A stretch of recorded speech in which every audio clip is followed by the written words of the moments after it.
করে করে লাশ নামানো লাগছে, কিন্তু গুলি করলে মরে একটা, আহত হয় একটা, একটাই যায় স্যার, বাকিটি যায়।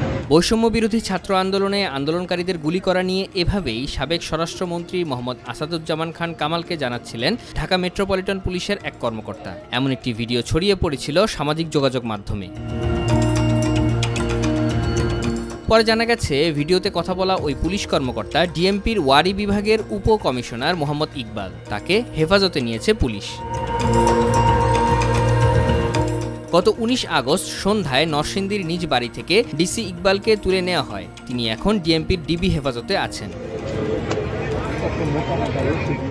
সামাজিক যোগাযোগ মাধ্যমে ছড়িয়ে পড়া ওই ভিডিও ক্লিপে দেখা গেছে, সাবেক স্বরাষ্ট্রমন্ত্রী আসাদুজ্জামানকে ঘিরে দাঁড়িয়ে রয়েছেন কয়েকজন পুলিশ কর্মকর্তা। ইকবাল সাবেক স্বরাষ্ট্রমন্ত্রীকে মোবাইল ফোন থেকে একটি ভিডিও দেখাচ্ছেন।